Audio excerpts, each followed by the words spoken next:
good evening, morning, afternoon, or whatever time it may be for you. You are about to listen to a Royal Mirror audio story. The audio will be accompanied with visuals to enhance the experience. However, if you prefer to simply listen, they aren't necessary. If you'd like to follow along, or would simply prefer to read the story, you can find a link to the text in the description below. I hope you enjoy. Now, on to our tale.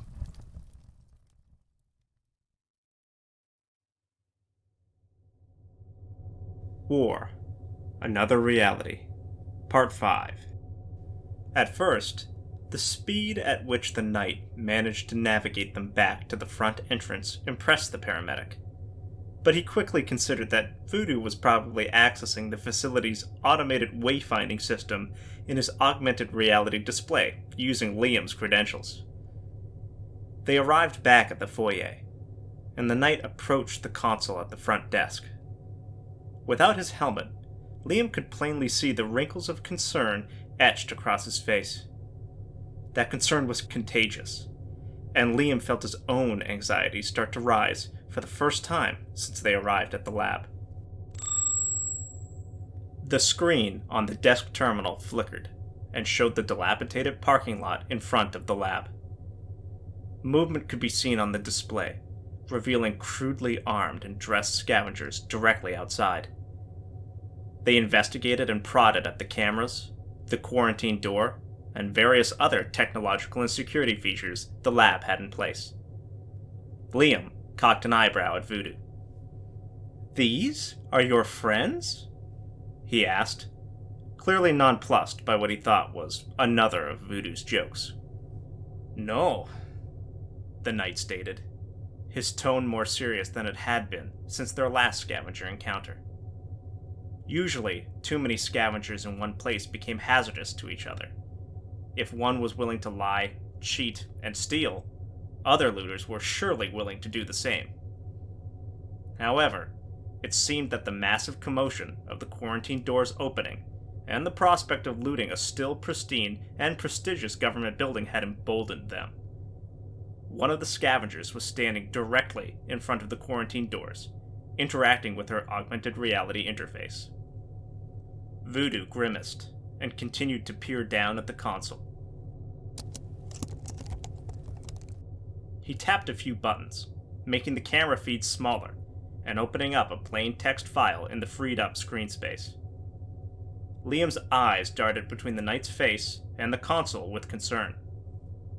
"What's going on?" the paramedic asked. A low groan of displeasure rumbled from Voodoo's throat. "Looks like someone was sniffing around on the lab's network when I sent your credentials. I guess that's what I get for messing around with computers without my tech security expert." Liam leaned in closer, his heart beating ever so slightly faster. There were a lot of interesting weapons adorning the scavengers, and Liam had already learned quite enough about means of harm during his time with the knight. "But a place like this must have some pretty robust encryption for passwords and stuff being sent wirelessly, right?" Voodoo smirked and shook his head. "Not any that I was qualified to make use of, unfortunately. Looks like our visitors have already logged on to an administrative account." The knight pushed himself up from the console and brought a finger to his ear. A soft beep echoed through the room as he turned on his communicator. "This is Voodoo, checking in on frequency 240.4. Riot, are you on this freak?" There was a brief pause, then a crackle of static, before a female voice, with a noticeable Farron accent, replied. "Voodoo, nice of you to check in with us. We were just about to drop on by. Your go for Riot." The knight nodded reflexively to the voice on the end of the line, even though she couldn't see him, and looked back towards the camera system before responding. "Riot, we've got some uninvited visitors in the drop zone. Armed. Can you see them?" There was another burst of static, Then the response crackled in over the radio. Stand by. Increasing magnification. Yeah, I see him. The knight once again gave an unseen nod to the person on the other side of his communicator. Alright, if you could expedite your drop before the locals find their way inside, I would be much obliged. And careful though, don't hit anyone. Voodoo dropped his hand from his ear and started to get to work on the front desk console. But one last retort still came in over the radio. Aw, Voodoo, I can't even hit one of them? You're no fun. Expediting. See you in one. Voodoo was about to go back to work on the front console when a familiar hiss of depressurization filled the room. The sound of the knight cracking his neck back and forth was just barely audible over the sounds of the creaking metal. And now they figured out the quarantine protocols. Wish they'd put some of that resourcefulness into more productive endeavors. The scavengers on the camera started to close in around the opening blast doors, trying to peer through into the foyer where the paramedic and knight stood. An armored gauntlet wrapped around the paramedic's right arm and gently but firmly guided him to the floor behind the receptionist's console. The knight stood back up, gripping the handle of his rifle, which had stayed hanging at his side the entire time they had been at the facility. He took one last look down at the paramedic. "Stay here," he ordered, before shouldering his weapon and walking out towards the opening doors. Scavs were already starting to slip through the door to brandish a menagerie of improvised and looted weapons towards the knight as he raised his Excalibur. His advanced modular rifle and armored frame contrasted starkly with their motley assortment of kit. The knight barked an order. "Lower your weapons and leave now. Access to the Hazardous Disease Laboratory is absolutely restricted by UMR law, which I am more than willing to enforce." Many of the scavengers stopped in their tracks as the barrel of the knight's rifle waved over them. However, one of the scavengers, a smaller girl armed only with a pistol, walked up towards Voodoo and proceeded to stick her weapon in his face. "I don't think so.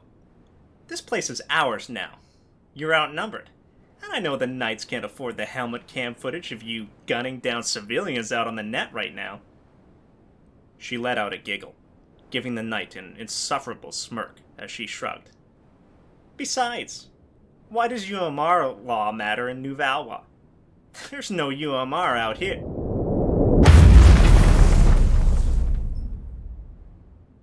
A high-pitched screech from above drowned out the scav's taunts, ending with a violent crunch as a night drop pod slammed into the concrete of the lab's parking lot. A wall of dust jumped upwards from the impact point and surged through the open quarantine door, surrounding the knight and the scavengers with an eerie gray. Their vision was blocked by the debris cloud, but the loud slams and shaking of the ground beneath told the story of several more drop pods making landfall outside. There was a brief silence as the scavengers looked back and forth at each other, and Voodoo kept his weapon ready. Then a second Excalibur barrel poked through the dust, followed closely by a third. A whole host of knights, with slight variations to their armor and equipment, was descending on the scavs, ripping rifles, pistols, and pipe guns from hands, and manhandling scavengers towards the exit. All of the scavengers were rather pliant to the knight's rough handling, except the girl who had been waving her pistol in Voodoo's face. She turned the weapon towards the tallest of the arriving knights, and fired. One round sparked off the fully enclosed helmet, then a second flew right past it, the muzzle flash lighting the entire foyer and dust cloud as the scavenger fired wildly. A metal shield folded out from the knight's forearm and took 2 more shots from the scavenger's pistol before the armored warrior slapped the pistol aside with the edge of the shield and slammed the front of it into the scavenger's chest, sending her sprawling to the floor on her back. The knight immediately followed through, retracting the shield and bending down to grab one of the scavenger's wrists, rolling her onto her stomach and pulling that wrist behind her back. A moan of complaint, followed by a withering scowl, were both aimed in the large knight's direction by the scavenger.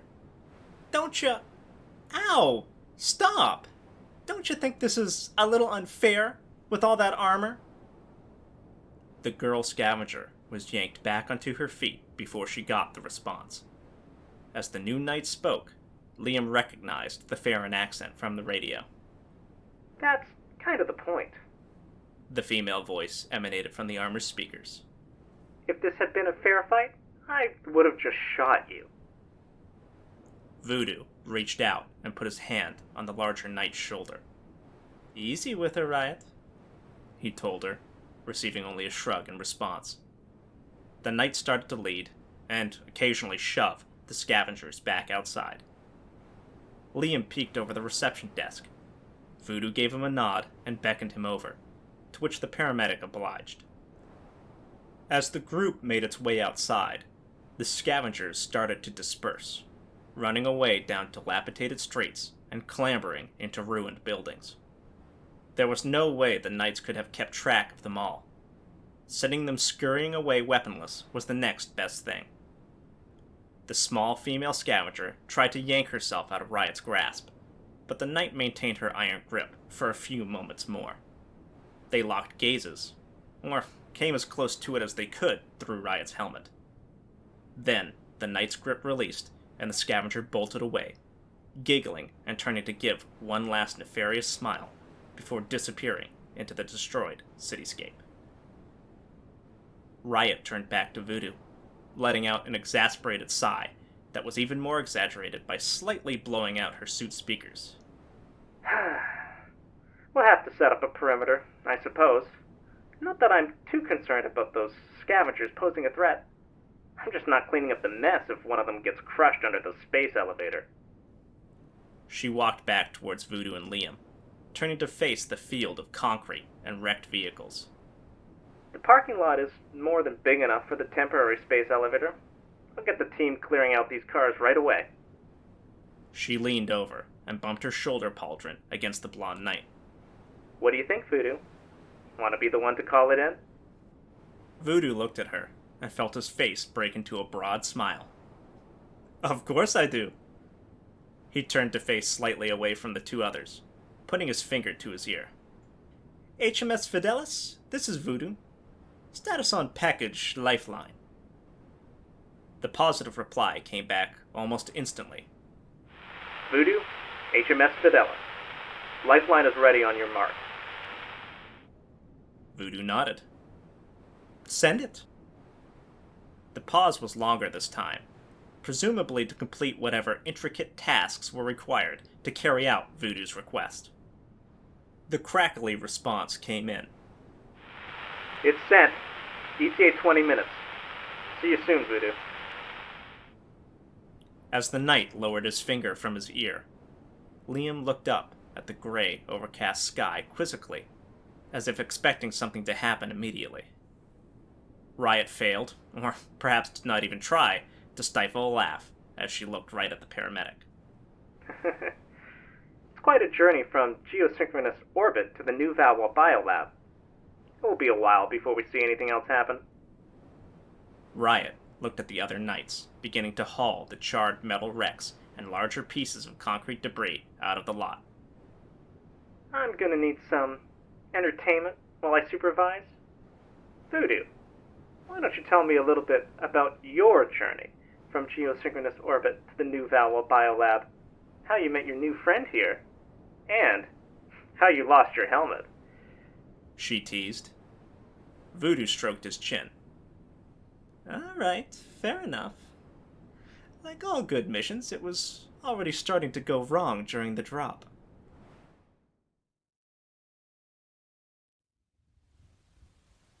Riot folded her arms and shook her head slightly as the blonde knight finished the latest portion of his tale.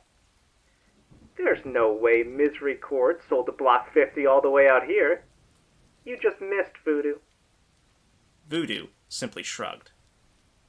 We can watch the helmet cam footage and prove you wrong.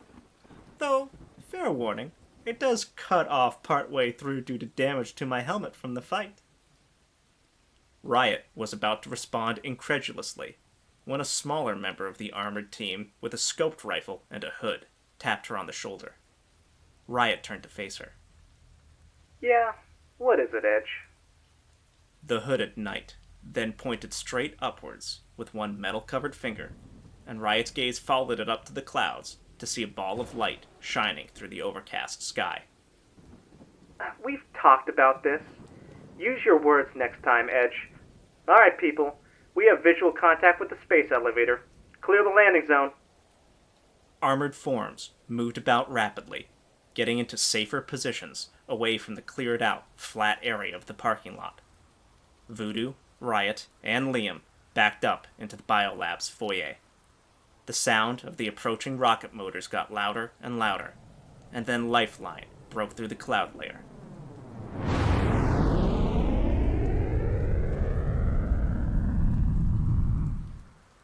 A tripod of landing struts attached to a far-reaching cable extending up into the heavens closed in on the biolab, rockets burning hard to reach an appropriate descent velocity for landing. Mere meters above the ground, the rockets cut out, leaving a brief, eerie quiet in the ruined lot before the ear-splitting noise of the tripod's impact filled the air. A massive drill on one of the tripod legs punched through the concrete of the lot, burying deep into the soil of New Valois. A light shone green from the first tripod leg as the drill found purchase and gripped the earth tightly to create a bridge between it and the heavens. Then another green light turned on from another tripod leg. The final leg's light, however, shone yellow, its drill bit not quite making contact with the concrete. Ah, shit. Riot cursed under her breath. The words still being caught by her suit emanated from her speakers. The Farron Knight ran to the yellow light, lifted up her boot, and slammed it into the top of the drill bit. It finally made contact and pulled the tripod deeper towards the ground, forming the last connection needed to keep the elevator perfectly suspended between New Valois and space. The light turned green. Voodoo folded his arms and cocked his brow, silently indicating his slight skepticism at the efficacy of Riot's ramshackle fix for the space elevator Tether. The Farron Knight gave a shrug and responded. Come on, Voodoo. You've put your faith in much scarier contraptions of mine before. Most of the other knights moved in and started unloading the supplies that had come along with the elevator on its initial drop. But the hooded knight stayed next to Voodoo and Liam as Riot walked back to the trio. And you're not going to have much time to complain anyway, Voodoo. The cleric wants you on the elevator's first return trip. He wants to debrief you and send a report to Communion ASAP. The blonde knight looked slightly taken aback for the briefest of moments. He had wanted to see the reconstruction of New Valois through to the end. It was his city, or at least it had been some years ago, and he didn't like leaving a job unfinished. However, he had his duties, and the cleric did have a way of always getting what he wanted. "Understood," the man replied with a nod. "In that case, Edge, the scavengers got a hold of my credentials while I was initially logging into the biolab systems." The hooded knight looked down at her palm, using her AR interface to confirm his story. Dumbass, she said simply, before turning and heading inside the lab to take care of the issue. Voodoo gave Riot a half smirk. "Well, there you go. She used her words." He allowed himself a quick laugh as he, the paramedic, and the Farron Knight walked across the rubble-strewn street towards the almost unloaded space elevator. Voodoo paused outside the entrance and turned to face them, gesturing to the paramedic. "Liam here is one of the finest medical professionals I've ever worked with. He'll be invaluable for both his knowledge of the city and his expertise for making sure the cure gets out to those who need it." Riot gave Liam a rougher-than-necessary slap on the back. Got it. Want me to feed him too? And walk him 3 times a day? Liam rolled his eyes and responded. Bold of a Farron to talk about taking someone out for walks. Riot let out a giggle and a nod, moving her hand from his back to his shoulder. I take it back, Voodoo. I think I like him. The Farron commented encouragingly. The paramedic lifted a hand out towards the blonde knight. I'll be here if you ever need someone to show you around your old stomping grounds in New Valois again. Voodoo reached out and took the hand, careful not to grasp it too firmly with his powered gauntlet. And if you ever need someone to drop from orbit and take out some bad guys, I'll be there. They shook hands and then stepped back from each other. I'm going to try not to make the experiences we shared together a habit, the paramedic said. Voodoo smiled softly, nodded, and turned towards the elevator. Just before Voodoo was about to climb into the elevator's personnel compartment, Liam added, But, if it does happen again, make sure you bring your pistol for me. Apparently I'm pretty handy with it. Voodoo laughed and climbed fully into the compartment, turned, and strapped himself into one of the appropriately sized chairs for launch. He gave a half bow of his head, a typical knight's salute. Riot returned the gesture, and so did Liam. Voodoo pressed a few keys on the chair to start the launch sequence. The external door closed directly in front of him, leaving only a small, triangular window where he could still see Riot and the paramedic. The cabin pressurized, and the restraints tightened.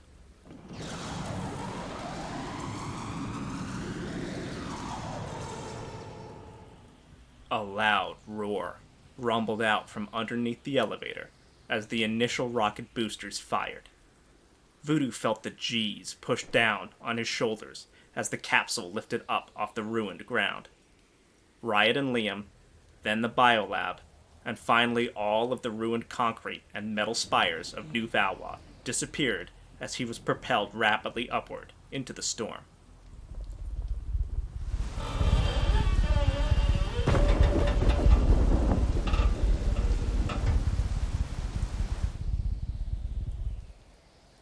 Rain and wind battered the elevator, the metal structure rattling and creaking as the natural forces of the environment and the man-made forces of the thrusters both threatened to overstress the elevator's chassis. Voodoo could feel the vibrations in his teeth. Gripping his restraints, he allowed himself only the briefest thought about Riot's questionable safety practices with the tripod leg on the ground. Then, the ever-present gray haze outside the window gave way to blue skies as he broke through the storm. The thrusters cut out as the silent, magnetic propulsion system of the Tether kicked in.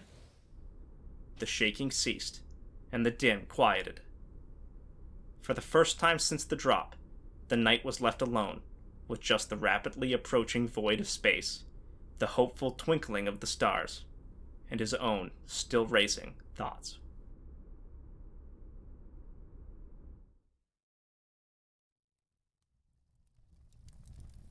This concludes our Royal Mirror audio story for this video. I hope you've enjoyed it.